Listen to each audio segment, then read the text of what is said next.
E aí entra na questão da ostentação. Aí entra naquela questão da ostentação, que é o famoso parágrafo único do artigo 6º desse provimento, que nos trouxe aí tanta discussão. Muitos dos advogados sabiam o que era certo e o que não era. Eles apenas deram aquela interpretação para ganhar curtidas, para ganhar seguidores, só para isso.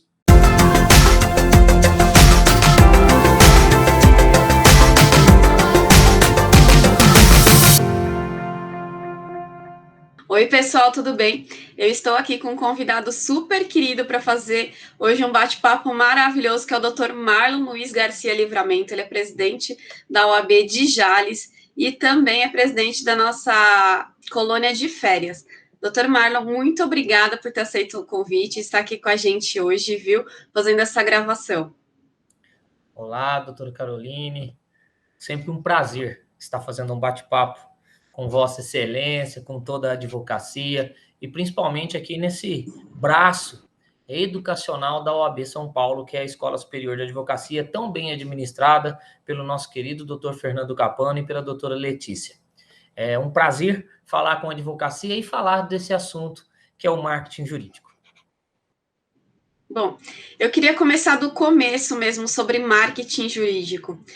Que eu gostaria que você explicasse um pouquinho o que é marketing jurídico, porque muitas pessoas acabam confundindo até a palavra marketing, que lembra a gente a parte mais comercial, uma parte que às vezes não é tão... E aí o pessoal tem até medo de fazer. Então explica pra gente isso.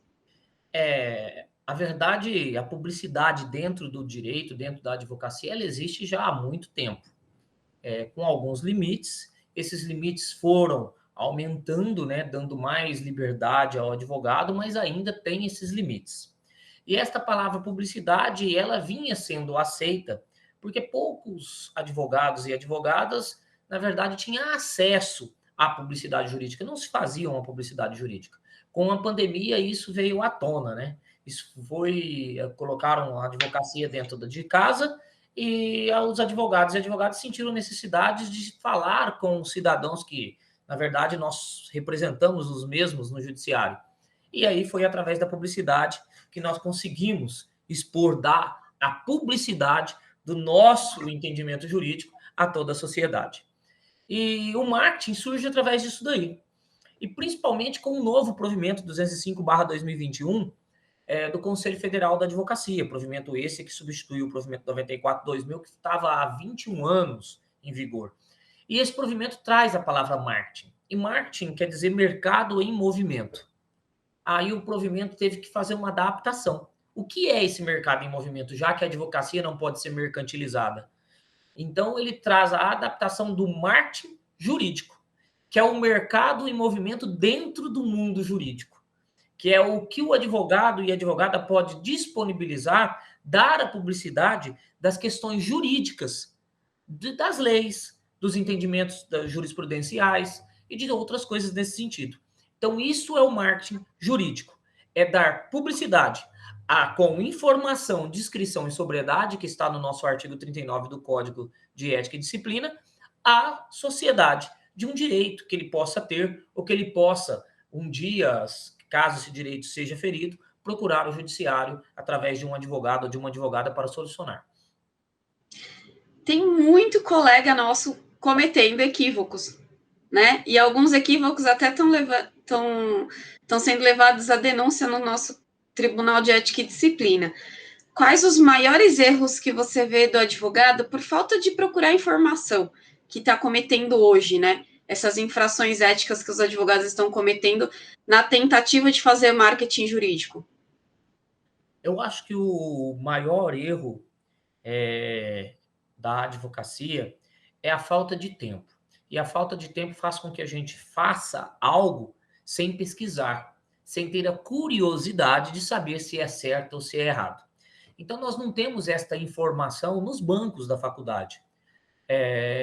Na verdade, até temos, mas nós estudamos para passar na OAB e não para colocá-las em práticas. Então, assim, falta realmente a informação da questão do que é a publicidade jurídica, dos pontos que eu posso fazer e o que eu posso fazer com a publicidade jurídica, que são os 3 requisitos básicos de uma publicidade, que é informação, descrição e sobriedade. que é a moderação daquilo que eu estou tornando-se público. E também, eu acho assim, alguns erros que era a falta de entendimento. Não estava claro na nossa resolução, que é o Código de Ética e Disciplina. Mas agora, com o provimento, deixa claro. Por exemplo, a publicação de decisões favoráveis, de decisão de um processo, que eu vejo muitos gestores de ordem fazer, mas não estava claro. Por que é infração a publicação de uma decisão processual? Por causa da autopromoção, que é o que um advogado não pode fazer, porque ele fazendo uma autopromoção, tanto pessoal quanto profissional, ele deixa de fazer publicidade, sim, está fazendo propaganda. A questão de ofertar serviço, que se confunde muito a publicidade com a propaganda, ele acaba ofertando este serviço e esta oferta faz com que aquela publicidade transforme em propaganda, que há uma diferença entre publicidade e propaganda, e a oferta de serviço é um dos requisitos que diferencia. Então, essa autopromoção, essa oferta de serviços, a questão de induzir e de instigar o leitor a litigar também causa esse erro que se torna da publicidade, que é legal, o cometimento de uma infração. Então, nós temos que deixar claro que existem diferenças entre publicidade e entre propaganda. A publicidade que é permitida na advocacia, ela tem que ser informativa, discreta e moderada. E ela sendo informativa, discreta e moderada, ela, através desta publicidade, o advogado ou advogada que a esteja fazendo conquista um cliente. Já a propaganda, não, a propaganda você faz uma oferta de serviço, você se autopromove, você instiga ou induz aquele ouvinte que a esteja ouvindo ou assistindo a litigar e contratar aquele advogado ou advogada que a esteja fazendo. E isso não conquista cliente algum. Isso, na verdade, é a captação de clientela, o que não é permitido na advocacia. A gente tem que... Eu bati muito em todos os episódios aqui desse marketing jurídico, falando de prospecção e captação, para a pessoa entender a diferença, que advogado prospecta cliente, não capta cliente, para entender até o cunho mercantil quando a gente fala de captação de cliente, né, que é indevido para nós. Então, isso, gente, por favor, fixem na cabeça, advogado prospecta clientes, advogado não capta clientes. Uma das coisas que eu mais achei interessante também, que veio acontecendo antes da pandemia, foi a questão do cartão digital. Porque tinha a questão da imagem, dos limites de divulgação, do que você poderia colocar de informação ou não. E aí veio o boom do cartão digital, que todo mundo manda para os seus clientes, e aí manda em grupos também. O que você pode falar do cartão digital para a gente? A verdade, a regra do cartão está no artigo 44 do Código de Ética e Disciplina. E lá no Código de Ética e Disciplina, no artigo 44, parágrafo 2º, ele diz que eu não posso colocar no cartão a minha fotografia, a fotografia pessoal, e nem a de terceiros, que só seria permitido a fotografia da fachada do escritório, além dos outros dados que seriam permitidos.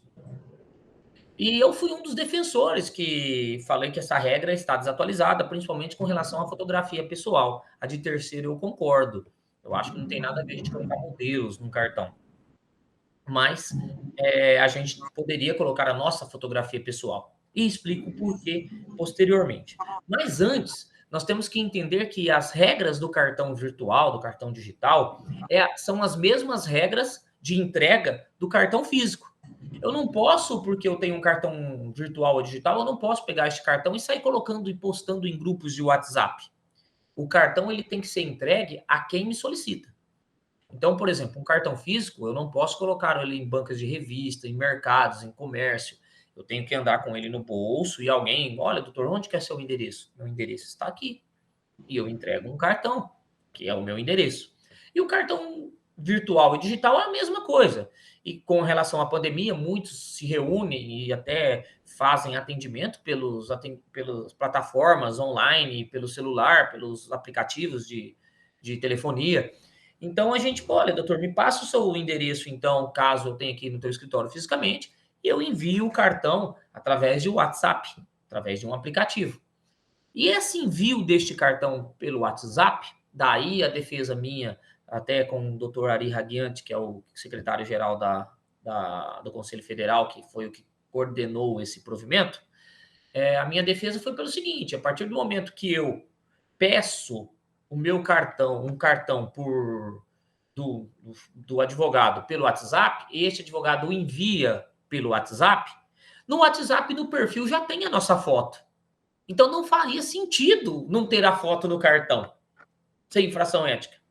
Porque se eu posso divulgar a imagem, se eu posso divulgar o meu cartão pelo WhatsApp e no WhatsApp já tem a minha imagem, por que eu não posso colocar no cartão? Não faria total sentido.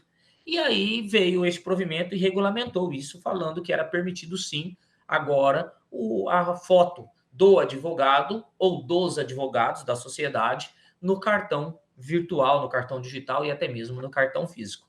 Então, a regra principal que nós temos que ter em mente com relação ao cartão digital, que hoje é a modernidade e tem que ser colocado em prática, é que ele tem que obedecer a mesma regra do cartão físico. E a outra coisa que nós temos que ter em mente é que às vezes o menos é mais. Nós não precisamos dar todas as informações nesse cartão digital ou virtual ou no cartão físico. Hoje nós podemos, por exemplo, usar o QR Code. E dentro desse QR Code tem um vídeo de apresentação. Então o QR Code simplifica aí o cartão, deixa o cartão menos carregado, com menos informação, mas na hora que a pessoa tenha a curiosidade de buscar lá na imagem do QR Code, abre-se um vídeo ou uma página levando você direto para o site do escritório de advocacia. Então, são modos e meios criativos que a advocacia está interagindo para ampliar as conquistas dos clientes, para ampliar as informações para que os clientes tenham com relação aos seus escritórios. Isso é muito interessante. Quais outros meios, além do cartão digital, que vieram de inovação através do provimento ou através do boom da pandemia que obrigou os advogados a migrarem para outros tipos de conexão com os clientes para que pudessem aí fazer a prospecção? Tem vários outros meios que foram criados que a pandemia fizeram, né? A advocacia se alertar, a advocacia se mexer aí, a gente brinca, né? Tirar o bumbum da cadeira para acordar um pouco para a situação. Uma das questões que o provimento hoje nos permite é o patrocínio de publicidade através das redes sociais, do Facebook, do LinkedIn, do Instagram. Patrocínio de publicidade legal, né? Óbvio que se a publicidade é ilegal, ela não pode nem sem o patrocínio, nem com o patrocínio.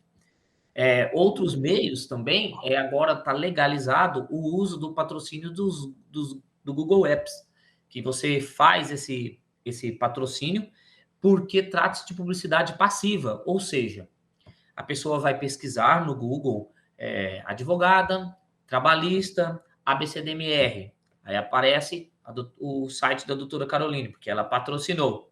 Mas quem está pesquisando é o cidadão. Ele que está procurando no Google. Por isso é permitido esse uso de patrocínio do Google Apps. E diferente do YouTube, que é os bumpers do YouTube. Na hora que você abre um vídeo do YouTube, aparece uma propaganda sem você querer vê-la. Essa já é a publicidade ativa. Até escreve ao lado, após 5 segundos, pular o anúncio. Porque você tem o direito de pular porque você não quer ver. Então, esse tipo de publicidade já não é permitido. Então, o provimento nos traz essa questão do patrocínio e do impulsionamento nas redes sociais e do Google Apps. Isto é legal. Eu achei que é importante.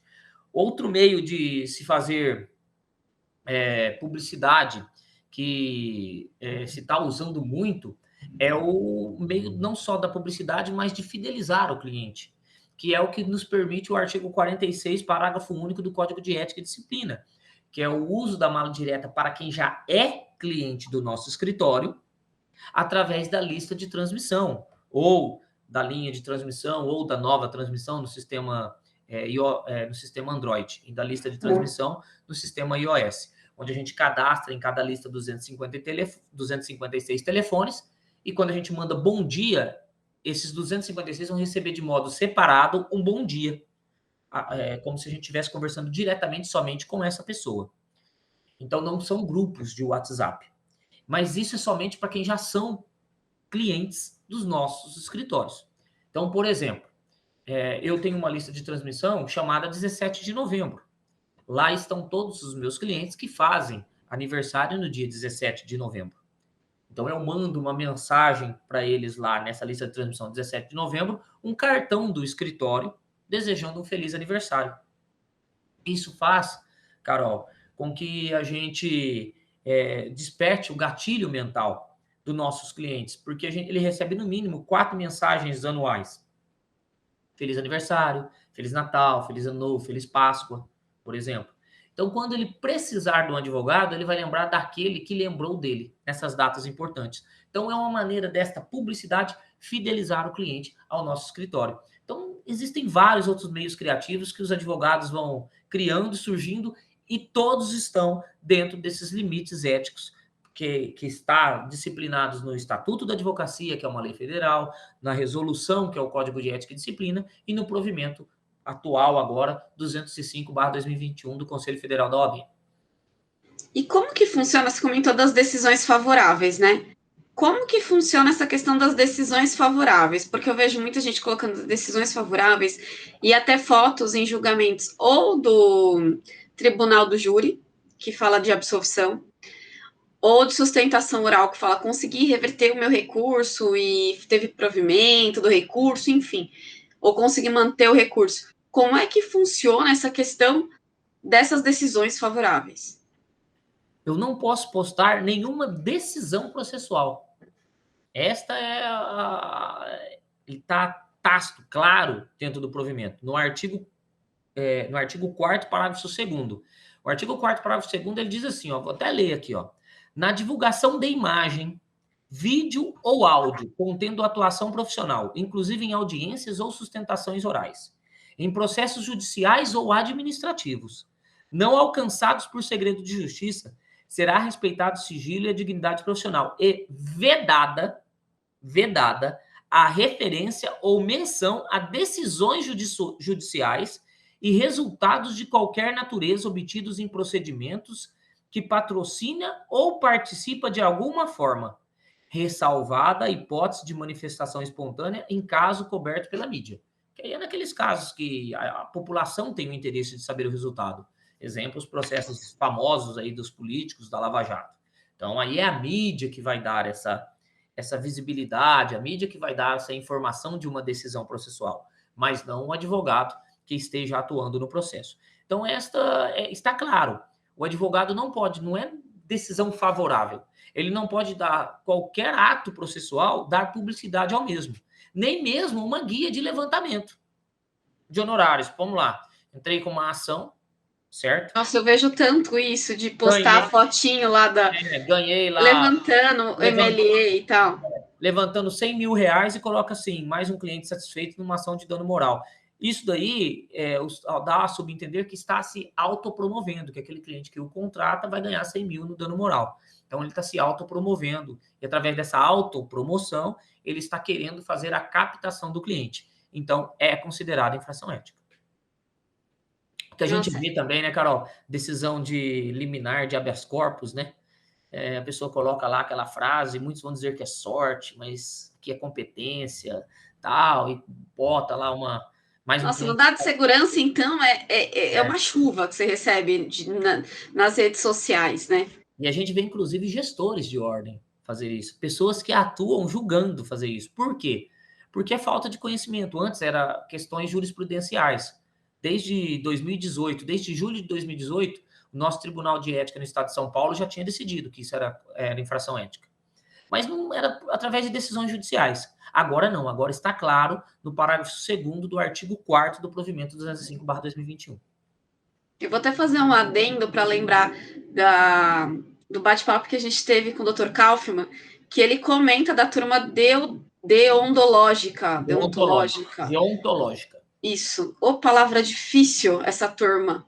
Que é a primeira turma que faz essa questão dos estudos e que tem diversas decisões que os advogados podem consultar, principalmente nessa questão de marketing, que é tão polêmica, porque a gente aprende na faculdade a direito, né? Mas a gente não aprende. Eu brinco, a gente fez faculdade de direito, não fez faculdade de advocacia, não entende gestão de escritório, não entende marketing, não entende um monte de outras coisas. Por mais que o código dê um norte pra gente, a aplicação prática ela é bem difícil, né?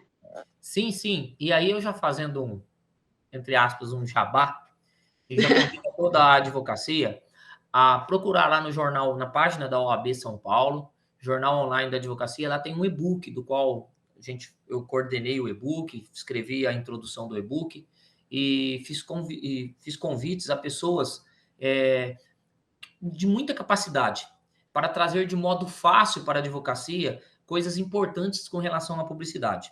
Então, o e-book é um guia sobre como o advogado ou advogada agir nas redes sociais. Então, tem lá Maria Olívia Machado, é presidente da Comissão Estadual de Coaching Jurídico. Ela fala sobre marca pessoal, sobre não só como fortalecer essa marca, mas também como criar essa marca pessoal.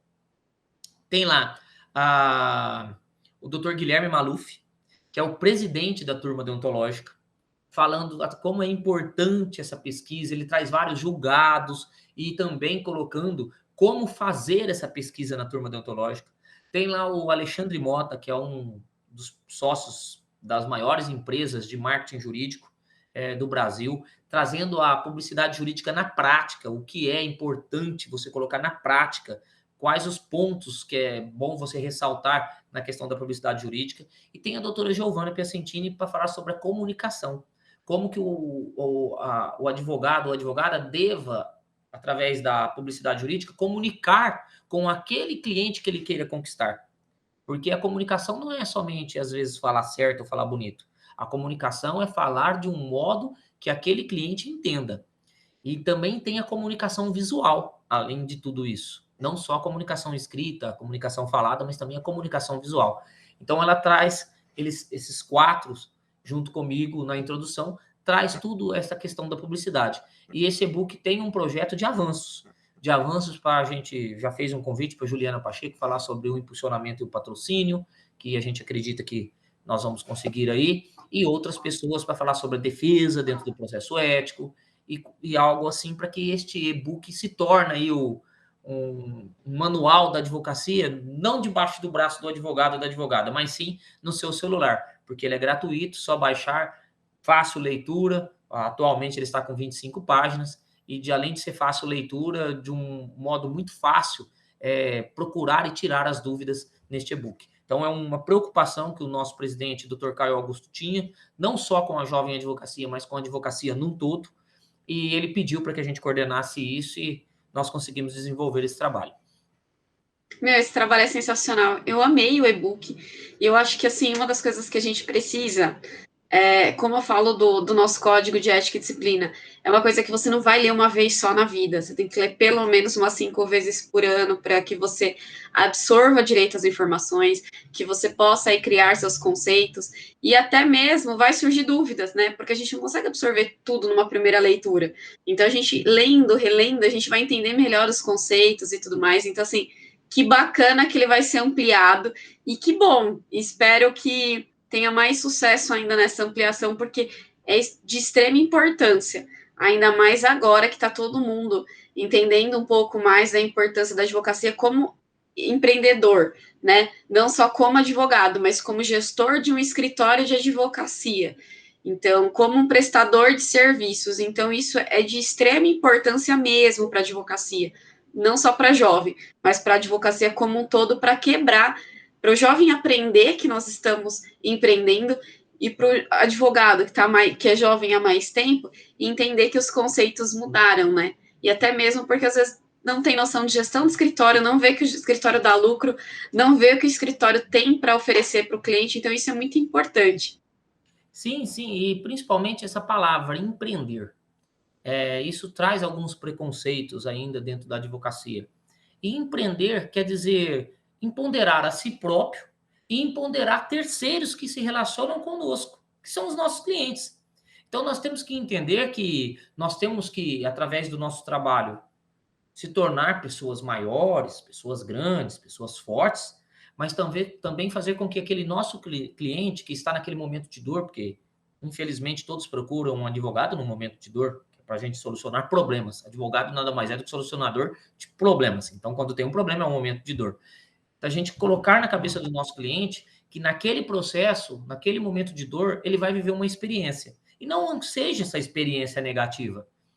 independente do resultado processual, mas que seja uma experiência que ele viva aquilo, às vezes, de um modo menos dolorido possível.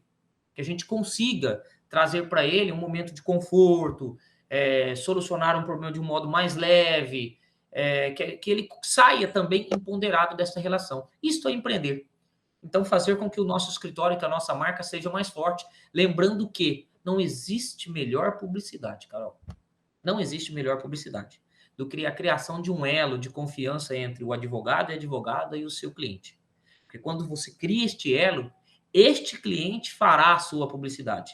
E esta publicidade é a melhor publicidade que existe. Aliás, esse cliente não está regido pelo Código de Ética e Disciplina. Ele não precisa fazer publicidade, ele pode fazer a propaganda. Fala, meu advogado é bom, meu advogado é honesto, meu advogado é competente, pode ir lá nele que ele não perde uma causa. O cliente pode fazer isso. Ele não é o advogado.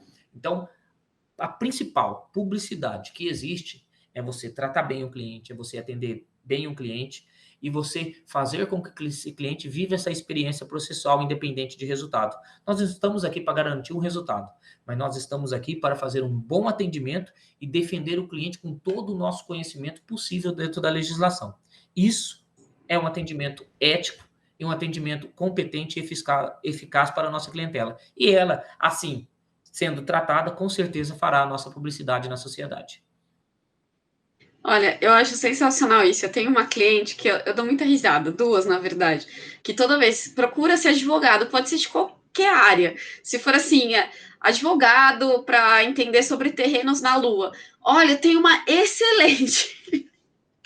Eu dou muita risada quando eu vejo os comentários delas, assim. Eu até falo, gente, eu nem vou responder, porque isso daí não tem nada a ver comigo, mas eu agradeço, tal, mando mensagem para elas. Mas isso é muito bacana, né? Eu ainda acho que a advocacia, às vezes, principalmente o jovem advogado, quer inventar roda. No seguinte sentido, de ai, precisa ter um TikTok, precisa ter não sei o quê. Não, você precisa fazer um bom trabalho para fidelizar aquele cliente, para aquele cliente se sinta tão satisfeito que queira falar de você independentemente de qualquer situação. Eu fui no advogado, ele é muito bom. Eu acho que é isso que às vezes o jovem advogado tenta inventar a roda nesse sentido. Eu não sei se você pensa assim também. O que eu acho que a gente tem que ter em mente, que isso tem que ser uma coisa bem estabelecida dentro, principalmente aos jovens advogados, primeiro se eles querem ser um influenciador ou se eles querem ser um advogado. Porque tem advogado que eles querem ser um influenciador. Eles querem ter muitos seguidores. Eles querem fazer com que aquele perfil dele de Instagram, de Facebook, ou principalmente no Instagram, né? Que tenha bastante seguidores para que eles consigam influenciar. E clientes, ele tem? Não. Ele ganha mais dinheiro dentro da internet do que dentro do seu escritório. Então, ele tem que saber o que ele quer. As redes sociais, se ele é advogado, as redes sociais é para fazer publicidade. E não para criar conteúdo para ganhar likes. É isso que é a diferença. E aí entra na questão da ostentação. Aí entra naquela questão da ostentação, que é o famoso parágrafo único do artigo 6º desse provimento que nos trouxe aí tanta discussão. Muitos dos advogados sabiam o que era certo e o que não era. Eles apenas deram aquela interpretação para ganhar curtidas, para ganhar seguidores, só para isso. E poucos veem que eles ganham dinheiro com aquilo. Você entendeu? Tipo, ele gravar um vídeo, nossa, tô com óculos Ray-Ban, aí ele tira, nossa, tô com uma caneta Montblanc, vai tirando. Ele tá fazendo uma comédia ali, um stand-up, porque aquilo é engraçado e faz com que até qualquer advogado ou advogada ou qualquer um vá ver o vídeo para dar risada. Você entendeu? Então, assim, ele quer advogar? Não. Ele quer realmente aquilo, chamar a atenção através daquele perfil de seguidores. Então, assim, temos que ver a jovem advocacia o que eles querem. O que eles querem.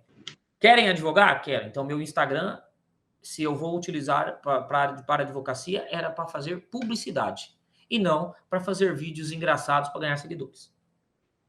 Eu até tenho as duas redes sociais, que é a do escritório, que eu falo que funciona como o meu currículo online, que aí todo mundo está tendo acesso a textos que eu mesma faço, as artes para fazer uma montagem, enfim.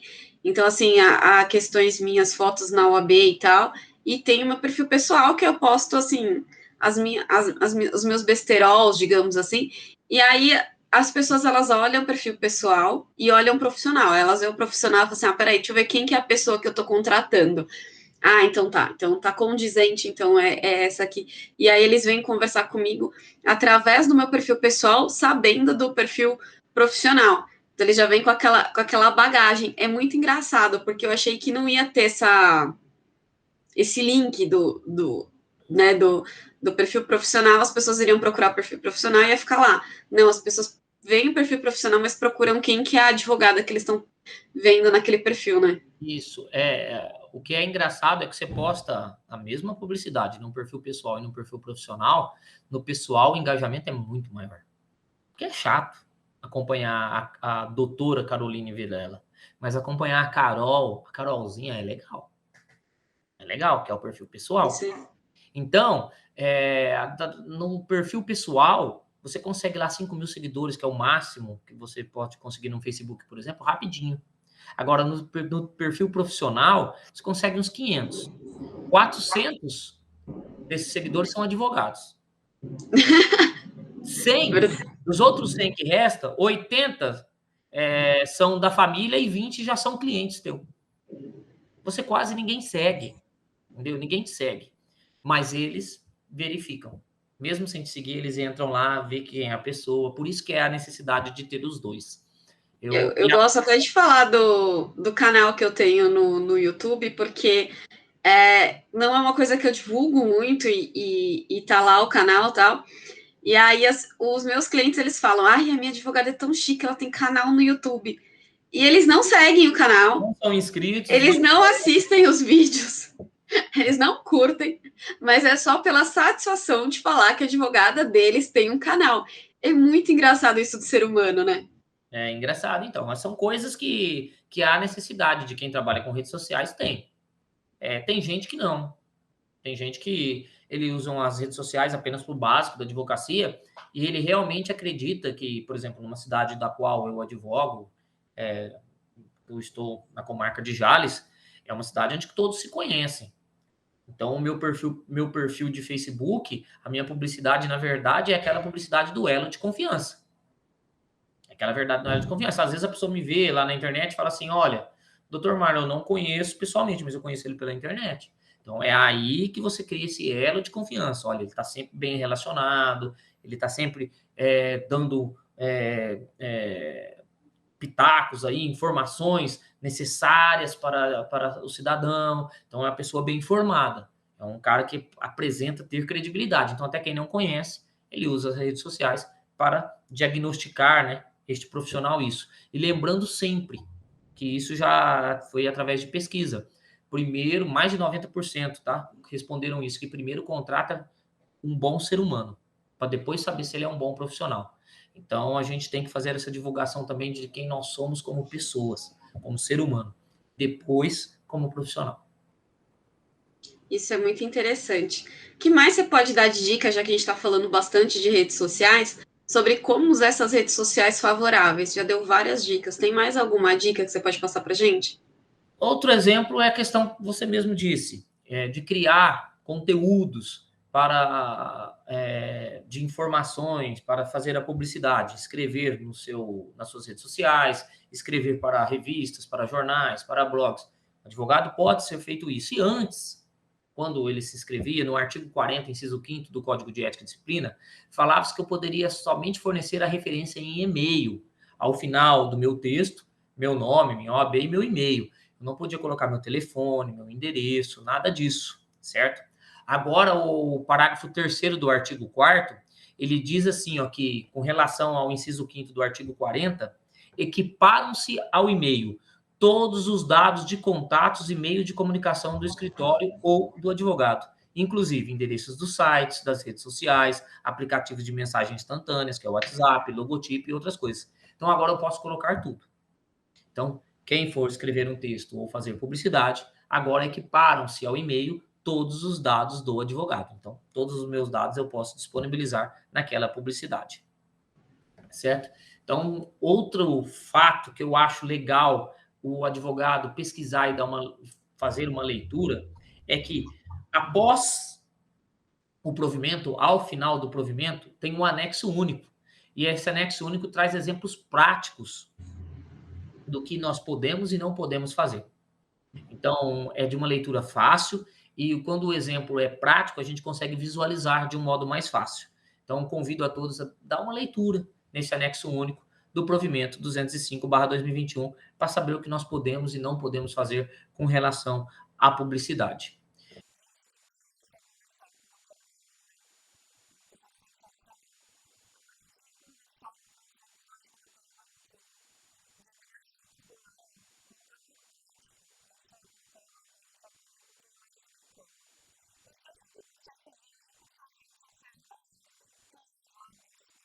Entrando aí depois, se você quiser fazer um parênteses, Carol, no artigo da ostentação, para que a gente fale. Eu ia falar isso já. Que a gente fale um pouquinho de ostentação e dá a interpretação correta desse artigo, para que a gente não fique levantando essas interpretações apenas para ganhar seguidores, e sim a interpretação correta do que o advogado pode ou não pode fazer com relação a se ostentar.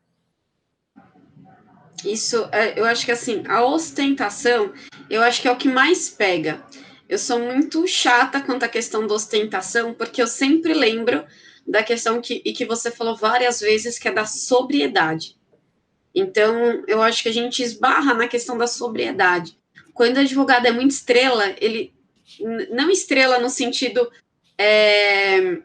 de nossa, ele já é uma pessoa que já criou uma autoridade assim absurda. Ele é estrela no sentido de criar seguidores, de se mostrar nas redes sociais, de virar influencer, né? Aí eu acho que é um desbarre, eu acho que eu acho que precisava urgentemente alguma coisa nesse sentido. Mas eu queria que você falasse um pouco dessa ostentação pra gente. Certo. Então, quando veio o provimento à tona aí, né? Muitos dos advogados falaram, agora se pode tudo, sem ler o provimento, achou que poderia tudo, e na verdade não é assim.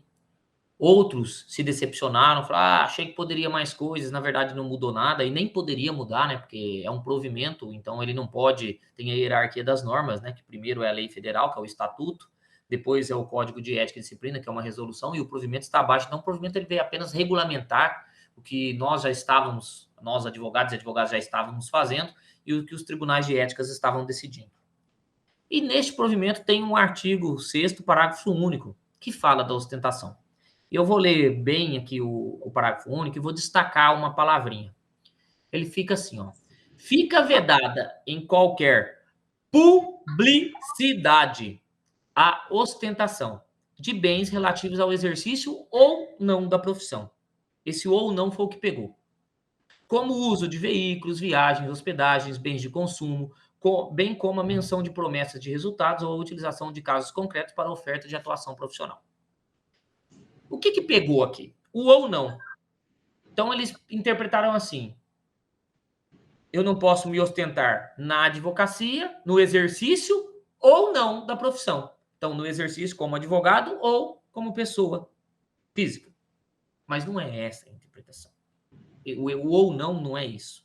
Porque se a gente lê bem, no começo fala, fica vedada qualquer publicidade. Aí muitos falam assim, a advocacia não pode mandar na minha vida, a OAB não pode mandar na minha vida. E realmente a OAB não manda na sua vida. A OAB, ela regulariza a atuação do advogado e da advogada. E este provimento, ele dispõe, que é onde que tem um artigo, dispõe sobre publicidade e a informação da advocacia. Então, ele trata-se da advocacia. Na sua vida física, quem te rege é o Código Civil, não a OAB, e não um provimento. Mas o que você quer dizer com isso, Marlon? Quero dizer o seguinte, que eu posso sim, numa viagem em Dubai, na cobertura de um hotel, bater uma foto no ofurô tomando um drink. Que eu posso sim viajar para Cancún e bater uma foto e publicar eu nadando com os golfinhos. Que eu posso sim comprar uma Ferrari, se um dia eu conseguir ter esse poder aquisitivo, bater uma foto eu comprando uma Ferrari. O que eu não posso é utilizar dessas fotos e desses filmes, dessas imagens que eu fiz, para fazer publicidade na advocacia. É isto que eu não posso. Por isso que está o ou não no exercício ou não da advocacia. Quer dizer, eu posso estar lá como pessoa física, sem estar no exercício da advocacia, sem estar de terno, sem estar nada. Eu posso estar em Las Vegas, como Marlon, pessoa física, e alugar uma limusine. E eu posso bater uma foto, que eu não posso utilizar ela para fazer publicidade. Como eu posso estar lá como ou não advogado e bater fazendo uma audiência e entrar numa limusine e bater uma foto e colocar assim, advogado bem-sucedido em Nova York ou em Las Vegas, no caso. Aí eu estaria fazendo a publicidade. Então, o que eu não posso utilizar, o que eu não posso fazer é utilizar esses bens de ostentação para fazer publicidade jurídica. O que eu não posso é usar a ostentação na publicidade jurídica. Na pessoa física, aí quem vai reger você é o Código Civil, o Código Penal. Aí se você bater uma foto comprando uma Ferrari, quem vai ver isso é o fisco, não a advocacia. É outra coisa. Então, a questão da ostentação é dentro da advocacia, é dentro da publicidade jurídica, não na pessoa física. E as pessoas confundem muito. Eu acho que eles aproveitaram, principalmente os digital influencers jurídicos, eles aproveitaram esse ou não para polemizar um assunto que é muito claro e que a advocacia, ela não faz questão de ler, ela não faz questão de participar, entender o que está acontecendo. E aí esses oportunistas, digamos assim, do momento, acabam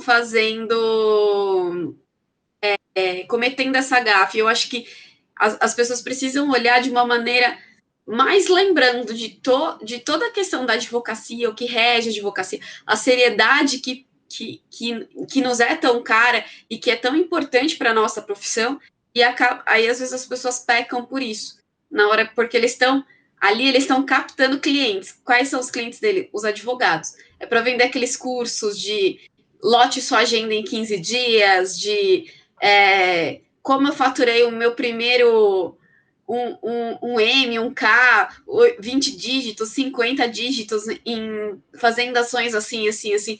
Eu acho que é mais por conta disso. E eles aproveitaram para polemizar. Não sei se eu estou certa.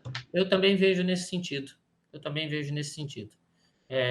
Criaram essa polêmica, principalmente as pessoas que vendem curso pela internet, as pessoas que utilizam a internet para, como eu disse, não são advogados, são influenciadores. Então, ou são os dois, né? Mas eles polemizaram isso para criar e ganhar mais seguidores. Essa é a intenção que eu vejo. E agora? Nós estamos num momento em que a pandemia está baixando, graças a Deus os números de morte têm diminuído, tem até não tido mortes, né, diárias em alguns dias, referente à Covid. Como que você vê a advocacia e a publicidade jurídica depois da pandemia? Eu costumo dizer, Carol, que a publicidade jurídica ela é como se fosse uma vacina, é como se fosse um remédio para o nosso contra a nossa grande doença dentro da advocacia, que é uma doença crônica já, que é o uso de paqueiros na nossa região aqui no interior de São Paulo, acho que usa muito prospectores. São pessoas contratadas para angariar clientes aos escritórios, o que não é permitido. Então eu acho que fazer publicidade é mais barato. Por isso que eu defendo avanços na publicidade, porém sem banalizar e mercantilizar a profissão. Mas eu acho que ainda há espaço para esses avanços. E dentro deste provimento deixaram espaços para os avanços ocorrerem. Então, eu defendo a publicidade jurídica com relação a esse sentido. Eu acho que é mais fácil fazer publicidade. E sendo mais fácil e mais barato e ainda legal dentro do nosso código de ética, por que não fazer? Por que eu contratar pessoas que não sejam advogados para cometer até contravenção penal, falar que é advogados e levar clientes para o meu escritório? Então, eu defendo muito a publicidade com relação a isso, como essa vacina, como esse remédio contra esse grande mal da advocacia, que é a contratação de paqueiros e terceiras pessoas para angariar clientes para os escritórios de advocacia. Mas eu acho que a pandemia nos ensinou muito. Ensinou o mundo, ensinou a advocacia. Aquela questão de fazer do limão a limonada, né? Então, a pandemia, óbvio, ninguém queria passar por isso e ninguém quer passar, que continue essa pandemia, que acabe logo, mas ela nos trouxe um grande avanço tecnológico para a advocacia. Hoje, quem imaginava em fazer audiências virtuais? Quem imaginava em atender clientes de forma virtual? Tem cliente meu que não quer mais ir no escritório, quer fazer reunião só virtual. Aqui, na cidade onde eu estou, muitos querem e lutam pela volta da audiência presencial, porque nós estamos sem trânsito. 5, 10 minutos no máximo nós estamos no fórum, vamos lá, fazemos audiência. Mas, ao mesmo tempo, a gente quer que continue a forma virtual das plataformas para fazer sustentação no Tribunal de Justiça, porque nós estamos a 600 quilômetros de São Paulo. E hoje é possível que a gente faça a nossa sustentação aqui de casa, dos nossos escritórios de Jales, a 600 quilômetros de distância, em todos os nossos processos que estão no segundo grau de jurisdição.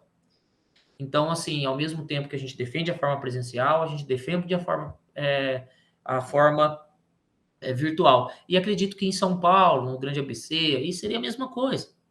Por quê? Porque aí você, quando sai para fazer uma audiência, você praticamente perde o dia inteiro de serviço.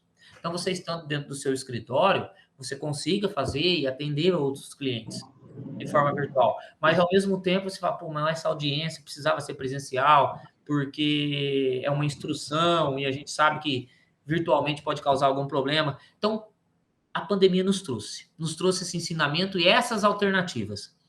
E o que é que eu penso e que eu entendo? Que o Tribunal de Justiça deve deixar os representantes da maior autoridade do Estado Democrático de Direito, que é o cidadão, e os representantes deles são os advogados e advogadas, que nós, representantes, escolhemos a forma que deve proceder. Se aquela audiência deve ser virtual ou presencial, se aquela sustentação eu posso fazer de forma virtual ou presencial, que nós que podemos escrever, porque nós estamos representando as pessoas da qual estão mais ansiosas e procurando ser ali regrada pelo seu direito. Então, eu vou até fazer um adendo aqui, porque assim, eu lembro que uma vez eu resido em Santo André e eu tinha que fazer uma audiência na Barra Funda e era uma audiência de conciliação apenas. Eu peguei um trânsito, eu fiquei 2 horas para chegar na audiência. A empresa não foi na audiência. O advogado da empresa também não foi, porque a audiência de conciliação naquele momento não tem obrigatoriedade de ir. Cheguei lá, a gente ainda ficou um tempo esperando, ficamos uns 40 minutos, e eu voltei e peguei trânsito também. Então, assim, foram mais de 5 horas ali para nem não ter perspectiva de nada. E o cliente, pô, eu peguei ônibus, jegue, metrô, cipó, nananã, andei, cheguei aqui, fiquei esperando para nada.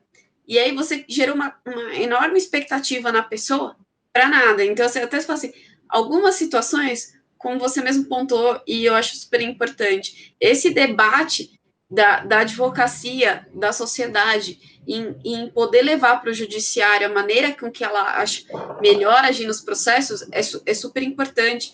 Uma audiência como essa poderia ser evitado muito transtorno, tanto para mim quanto para o meu cliente, que ficou completamente decepcionado ali. Concordo. Eu acho que é desta forma que a gente deve agir. Principalmente audiência de conciliação. Acho que não há motivo de estar presencialmente. Nós podemos fazer isso de forma virtual. Então, nós, advogados que somos a voz de quem é o interessado do resultado processual, que devemos escolher ou ter a opção de escolher a forma que o judiciário vem aplicar esse direito através da gente. Numa audiência, de forma virtual, presencial, numa sustentação, a mesma coisa. Então, acho que a pandemia nos trouxe essa alternativa. Eu acho que a OAB, que é a nossa instituição que nos representa, tem que lutar por isso. Eu queria saber, assim, você acabou mencionando sobre QR Code, e eu acho que QR Code foi uma inovação em diversos sentidos, né? Aonde mais o advogado, além do cartão de visitas, ele pode usar esse QR Code, e onde você acha que é importante usar essa ferramenta que é o QR Code? Um exemplo, eu usei o QR Code na pandemia. Como a gente não poderia entrar ao fórum para despachar com o juiz, eu gravava um vídeo, baixava lá no canal do YouTube sob sigilo, certo? Transformava esse vídeo em QR Code, colocava na minha petição inicial e colocava assim, caso Vossa Excelência queira ver um vídeo explicativo do pedido de tutela de urgência desta petição, capte a imagem abaixo. E colocava ali entre o espaço de despacho, né, quando era o processo físico, do endereçamento e da qualificação. E colocava lá. E a gente tem um feedback de quantas vezes esse vídeo é aberto no canal do YouTube. Então, eu utilizei muito disso. Eu utilizo muito disso na questão da sustentação oral nos tribunais de justiça devido à distância do qual eu estou de São Paulo. Então, na minha apelação, nas minhas contrarrazões, quando é um caso que eu preciso dar algum esclarecimento, eu faço um vídeo pequenininho explicando a minha apelação, o motivo da apelação ou o motivo das contrarrazões e gravo e coloco nesse QR Code. É um modo de eu estar próximo, de conversar com o juiz sem ser fisicamente. Então, são coisas criativas que a advocacia vai inventando, não fui eu que inventei, eu aprendi isso através de um amigo, e aí a gente vai colocando em prática e vai vendo o resultado. Claro também que este vídeo aí tem que ter no máximo 4, 3 minutos, 5 minutos. Não vai fazer um vídeo de 1 hora que ninguém vai ver, abrir este vídeo, não. Tem que ser um vídeo curto, de um modo sucinto e claro. Bom, já chegando aos momentos finais aqui do nosso bate-papo, eu queria que você deixasse um recado para o pessoal, fizesse suas considerações, enfim, que foi muito produtivo. Eu acho que todo mundo que assistiu aprendeu alguma coisa, teve algum tipo de construção hoje. Eu sou apaixonada pelas suas palestras, pelos seus bate-papos, sempre que eu posso assisto. Se eu não posso, se está gravado, depois eu vou lá e assisto, porque eu sempre absorvo alguma coisa. E eu acho que isso é incrível. Você consegue transmitir sempre para as pessoas algo de bom e algo prático. Então, que a pessoa sai daqui e já vai pôr em prática. Eu acho isso admirável, assim, eu sou muito sua fã por isso. Obrigado, Carol. Você sabe que a recíproca é verdadeira. Também sou admirador da sua pessoa como advogada e principalmente como a pessoa, Carol, lidar com a advocacia na questão da jovem advocacia. Seu trabalho é admirável. E eu gostaria de deixar aqui minha mensagem de obrigado, minha mensagem de gratidão a todos vocês e, como eu sempre falo, no nível mais profundo do Tratado de Gratidão de São Tomás de Aquino, que é o 3º nível, né? Que somente em português a gente consegue agradecer. Quando a gente fala obrigado, obrigado quer dizer isso mesmo. Eu, Marlon, fico obrigado. Obrigado perante você, Carol, perante a ESA, perante a OAB, pela oportunidade que nos está dando. Eu fico obrigado, nas medidas das minhas possibilidades, a continuar esse diálogo sobre publicidade, porque é esse o diálogo que eu acredito que a advocacia precisa para se valorizar e para avançar nessa questão. Então, eu fico aqui obrigado a continuar esse diálogo nas medidas das minhas possibilidades, dos meus conhecimentos, nas minhas redes sociais. Quem quiser me procurar, Marlon Luiz com Z. Garcia Livramento no Instagram, manda lá um direct com suas dúvidas e eu tenho o maior prazer em responder, porque é dialogando, conversando, discutindo o direito que a gente se aprende e cada vez mais nós vamos conseguir avançar dentro da nossa profissão e nos fortalecer ainda mais, porque a advocacia fortalecida é a advocacia unida. Minha gratidão à Escola Superior de Advocacia e principalmente a você, doutora Caroline Vilela. Eu vou deixar aqui um pedido para a ESA, que é o seguinte: trazer esse manual para a ESA e fazer lançamento em parceria com a ESA, que eu acho que vai ser super produtivo, vai trazer ainda mais frutos, porque tá incrível o manual mesmo. Então, pessoal, baixem o manual, estudem sobre isso, porque é importante para que não tenham erros cometidos e que não gerem aí até algum tipo de representação, porque o que eu mais vejo, principalmente no começo da pandemia, né, nos primeiros 6 meses de pandemia, é advogado anunciando divórcio por R$600 em 10 vezes sem juros. Isso é proibido, meus amigos. Também a questão do advogado oferecer a primeira consulta grátis. Isso é proibido, meus amigos. Por favor, parem de cometer esse tipo de erro. Fora os demais posts, né, que a gente vê. Para mais dúvidas, me consulte aqui, estou à disposição, meu celular é esse, me chama, qualquer hora eu respondo aí.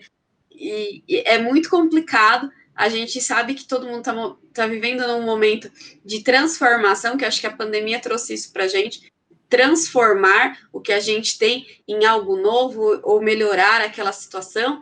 Então, tomem cuidado, isso é o mais importante aqui. Quero agradecer mais uma vez, Marlon, por estar aqui com a gente. É um prazer, é uma honra você ter aceito esse convite para participar desse projeto da ESA, que é tão caro a minha pessoa. Então, assim, muito obrigada mesmo do fundo do meu coração. Eu que agradeço. Tamo junto, minha amiga.